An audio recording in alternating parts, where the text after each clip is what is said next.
ready to unlock a world of seamless transactions and happier customers.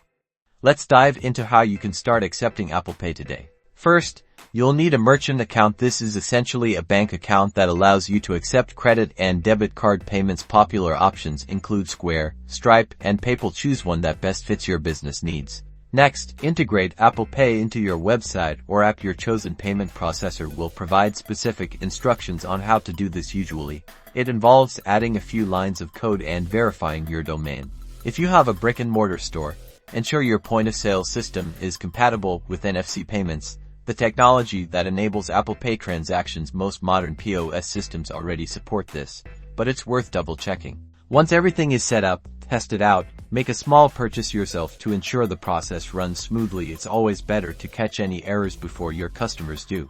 By offering Apple Pay, you're not only making it easier for your customers to pay, but also tapping into a vast network of Apple users who prefer the speed and security of this payment method. And that's it. Accepting Apple Pay is simpler than you think and can significantly boost your business by offering a modern, convenient payment option. Start exploring the possibilities today.